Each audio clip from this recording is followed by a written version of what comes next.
Hello there. Been playing some Warframe again, and really the guy I keep coming back to at the moment is this man, Nezha. He's got the tools to do almost any content in the game, do it comfortably, and most importantly, do it fast. Uh, as you can see, I've got a couple different setups for him, mainly for different methods of staying alive. First though, let's go over the Archon shards. For everything except the weapons platform build, I'll get out of the way first. One Tau casting speed shard is completely mandatory, and a second one makes things feel even better. After that, it's a little bit more flexible. I've chosen to go for 2 energy max and 1 duration, which I'll get more into with the ability nuke builds, but these are pretty much up to you. If you're going to level cap, you'll want 2 green shards to enable full strip from corrosive, but they're completely unnecessary everywhere else, and I just prefer the comfort of higher energy capacity just for 99% of the game because, you know, like most people are not going to level cap. Now on to the builds. First we can get the basic bitch weapons platform build out of the way. This is pretty much just Rhino, but fast. We've got Vitality, Adaptation, and Warding Halo for a ton of health and tank. And everything else just goes into Strength for a stronger Roar, which we've subsumed over 4 so we can use Precision Intensify, since this is just a simple run and gun build. If you encounter an enemy that doesn't die instantly, just chuck Blazing Chakram at them for a gigantic debuff and then shoot them again, and they'll probably evaporate. Energy Nexus is a pretty flexible slot here, and you could always just slap on like Augur Secrets for even more strength, but I just find Energy Nexus to be pretty comfy since all of our abilities are long-lasting buffs. And it's also worth mentioning that you can go for like the Umbral set here to get a bit more health if you want to invest those forma. I have not done that since I want to use other builds, and also I do like Precision Intensify, which will give you a little more damage on Roar. But if this is going to be your main build, I would heavily consider the Umbral set. Additionally, for the Arcanes, I just went for Grace and Aegis because they kind of just proc when you get shot and make you tankier. Aegis will just make you unkillable whenever it procs, and Grace is pretty standard for health tanking. These are very flexible though. You can go for Molt-Augmented for even more strength, like a weapon boosting Arcane like Arcane Acceleration, pretty much whatever you want. I guess just to demo this real quick, there isn't really much to demonstrate here because this is a weapons platform build, so you're just going to see whatever gun I have kill stuff, but I mean, I guess we can show that it's pretty much unkillable. Like, I'm not moving. Like, I don't know, if I move around, and if Aegis procs, I will just never die. But yeah, we can pop Roar. I don't know, turn on whatever gun you're holding and, yeah, kind of just kill guys.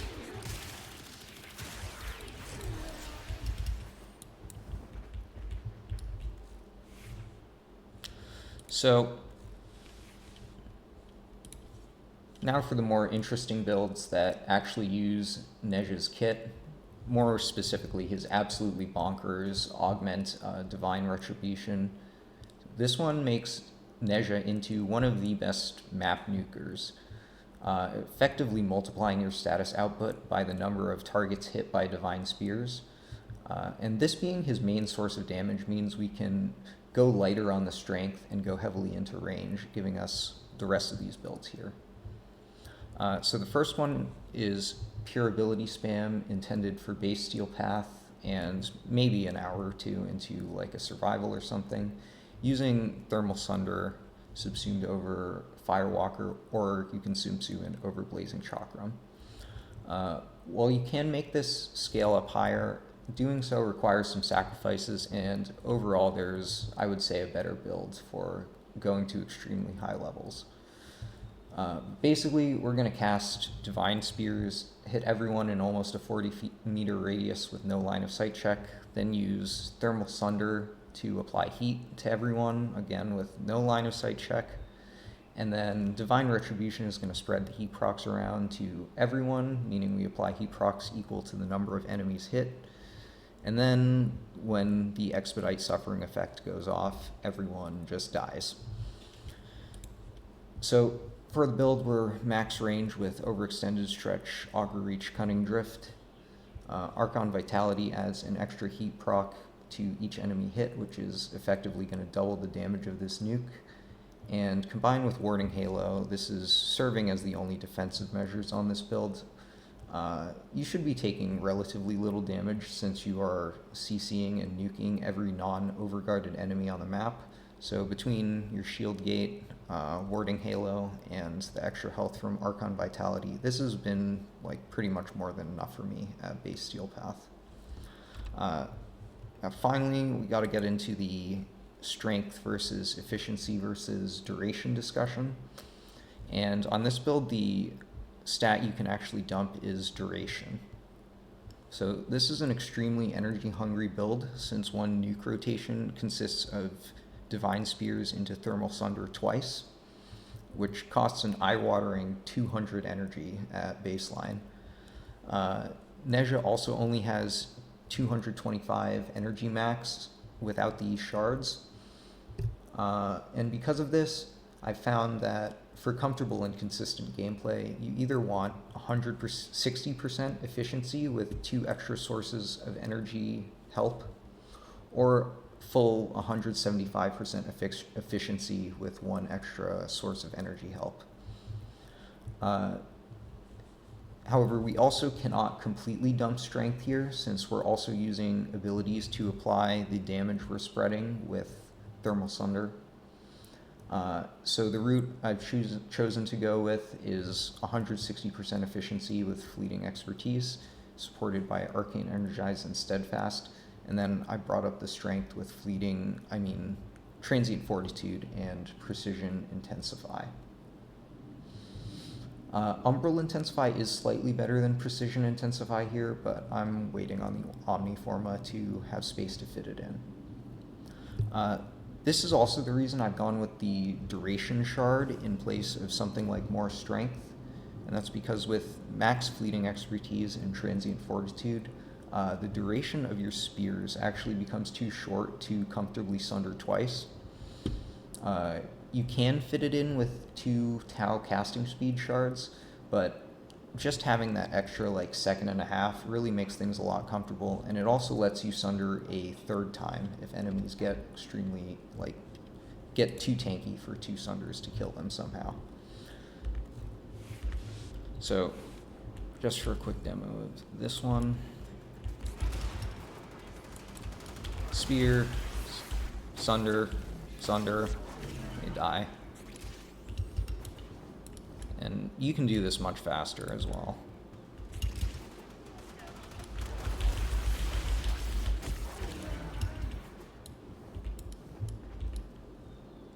So, yeah, everyone pretty much just dies within 40 meters of you. One thing worth mentioning for this build and all of the Divine Retribution builds is that they really love a weapon with secondary Fortifier. Overguard is really the only thing that gives Nezha any pause, since it makes enemies immune to his spears. After you do your nuke, the only enemies left in a 40-meter radius are going to be ones with Overguard, so just bring a Fortifier pistol to burn them down and yoink the Overguard for yourself. Warding Halo is also damage redirection rather than damage reduction, so it will actually apply to Overguard, which makes secondary Fortifier even more juicy. As for the weapon, it doesn't really matter. I just went with the Atomos because it chains around, so I can kind of just fire it in a general direction and strip some Overguard if an Eximus is there. Alright, now for the rest of the builds, these are also sort of the same idea with Divine Retribution nuking, but they're, the next build is going to use weapons to apply the status instead of abilities. This lets us truly dump strength, since the only damage scaling, the main damage scaling from the status is handled by our weapons, and it also provides like a much healthier energy economy, since we only need to use a base of 100 energy per nuke. So this time we're subsuming Nourish to spread viral and help out with energy. Roar is also an option here, but I have it subsumed over the 4 for the pure weapons platform build, and Roar also craves strength much more than Nourish. In fact, too much strength will make Nourish's viral buff too strong, which is going to cap out viral stacks too quickly and dilute the weight for statuses that'll actually be doing the killing, which is heat. So this is also the build that would utilize the 2 corrosive shards for full strip on every enemy hit by your spears, since you're going to spread the corrosive around as well, which will enable you to scale up to level cap. So if this is going to be your main builds, probably swap out one of the energy max shards and the duration shard for the green ones. For the rest of this build, since this is the one capable of going to level cap, it's also a shield gating build. Nezha is one of the best shield gators in the entire game, since his base shield pool is so low that equipping catalyzing shields actually gives him a better shield gate than normal. And this reduces us down to a tiny 37 max shields, so we can also run some efficiency while shield gating. Otherwise, we've just got Precision Intensify to bring up the strength on the only ability that really needs it, and Prime Continuity to give Nourish a more comfortable duration. For the Arcanes, Energize is still Godsend, but the second slot is pretty flexible. You can take Molt Augmented for more strength if it doesn't give you too much viral, or you could just take Arcane Aegis for even more safety. So just for a showcase of this one, I've just got a pure heat boar here.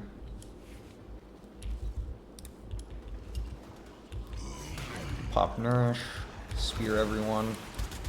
Oh, I gotta charge this thing up. Just tap him a little, and now everyone's dead. And show it again without needing to charge up, I guess. Spear.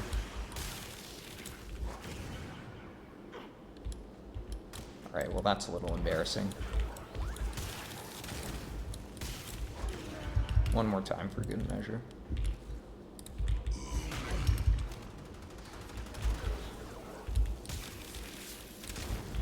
Okay, well, that was a little excessive, but you get the idea. You can also use this with pretty much any giant AoE status spreading melee. Like, you can go for a glaive if you want. I don't even know what build is on this glaive, but it'll probably work.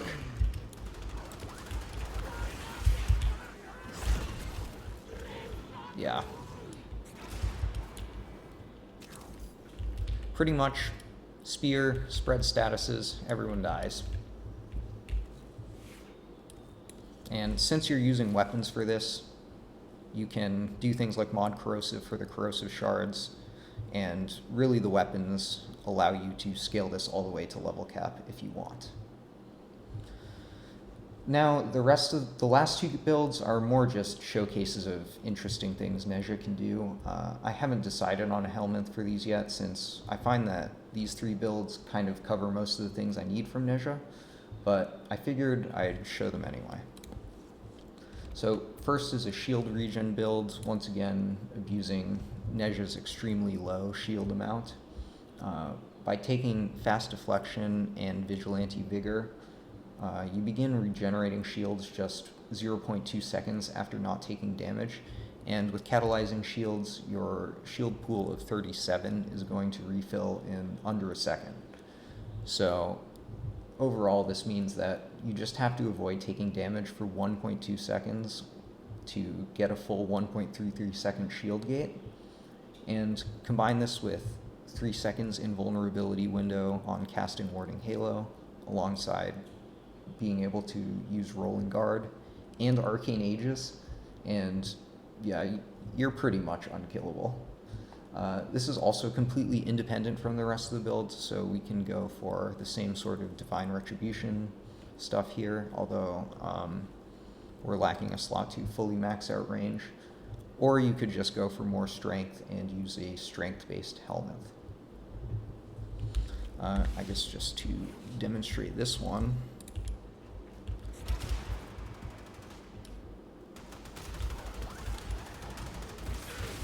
So, yeah. If you just kind of move, they will have a very difficult time doing anything to you.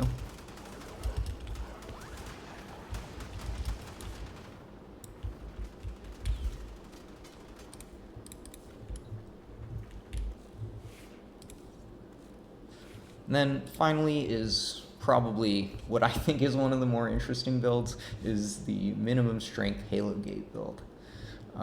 So here we're intentionally lowering our strength all the way down to 10% to get the weakest possible Warding Halo. And this is so we can abuse the fixed 3-second invulnerability period. Since our Halo is so weak, it's going to break almost instantly, which is going to let us cast it again. And then on top of this, we take Catalyzing Shields to also refresh Shield Gate whenever we use Warding Halo. A single Augur mod on the frame is unfortunately not enough to get 37 shield from a single Halo cast, so either bring them on your pistol or take a companion that has them. Just make sure this guy doesn't attack. Take a companion with the burst laser and throw 2 Augur mods on there. And that should let you shield gate even with more efficiency. Really, the slot dedicated to efficiency is somewhat flexible, but we're going to need to take Augur mods for the shield gate regardless of whether we build efficiency, and with 120% shield conversion, this should be rank 5. But yeah, with 120% shield conversion, we can go for fleeting expertise and still get a full shield gate here. Yeah, and then add Rolling Guard on top for even more invincibility. You pretty much cannot take damage at all.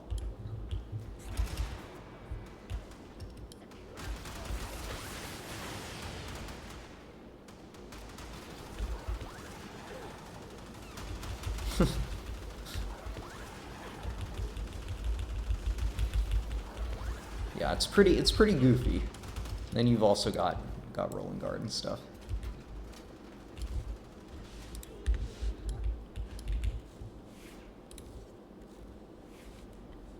So, yeah, the rest of the build is just kind of the same Divine Retribution stuff. And yeah, the Arcanes are also flexible. Aegis is... Honestly, you don't even need Aegis with this, but it is just kind of funny. Really, this is pretty unnecessary for almost anything. It's more just a silly funny that you can do. Since we are at 10% strength, this really does not support a lot of other helmet abilities, and mainly the one I'm looking at is subsuming silence over his chakram, but I still have to play around with it a little more, and I don't know, maybe there are better options out there I haven't considered. But yeah, those are sort of the builds I've been playing around with on Nezha recently.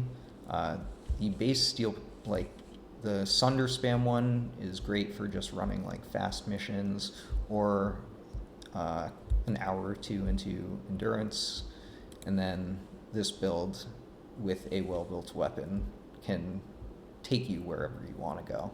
Then of course we've always got fast Rhino for brain off run and gun while also being fast. I'll probably include a demo of the Sunder or the Nourish build in, I don't know, some survival just to show how it kills enemies, but yeah. Try the builds, let me know if they work for you, and yeah, enjoy. Your weapons make music, and the enemy calls for a song.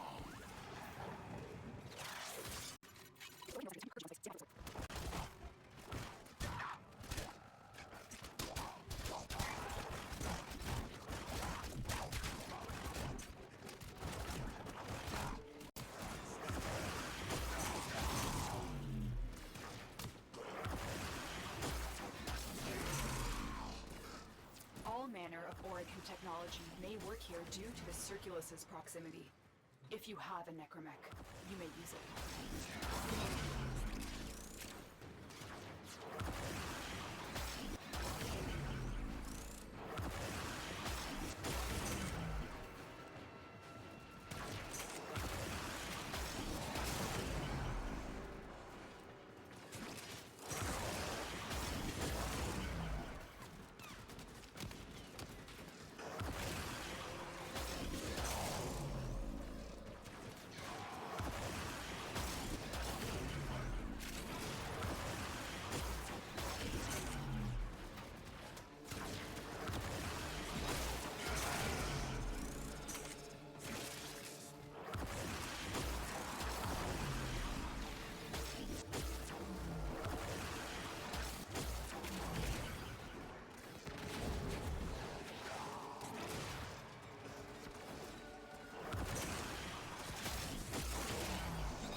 Sentient scouts.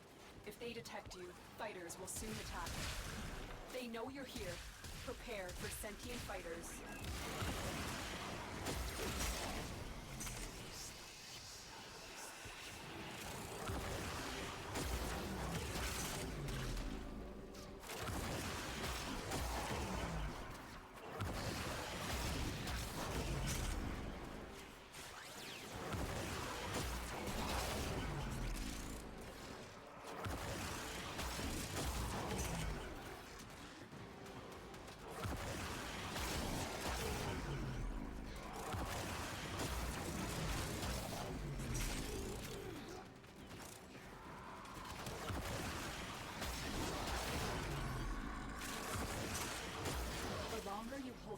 The deeper I can search.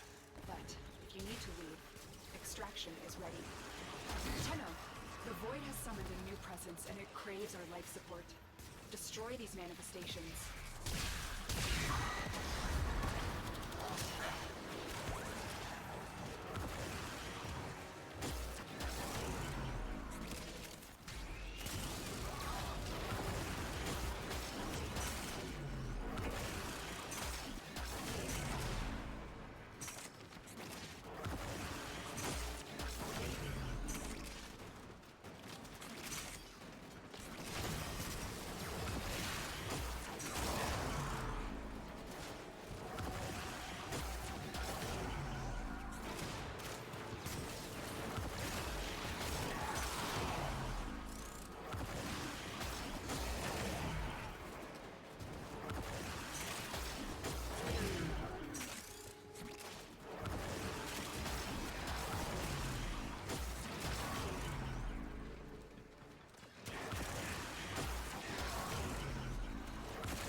They scan you. Sentient fighters won't be far behind. The sentient is onto you. Look out for troopers.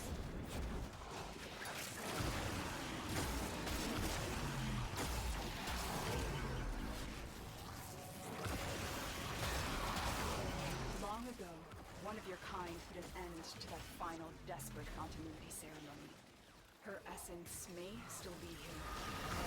These manifestations must not be allowed a foothold on Lua. Life support is at risk. Destroy them.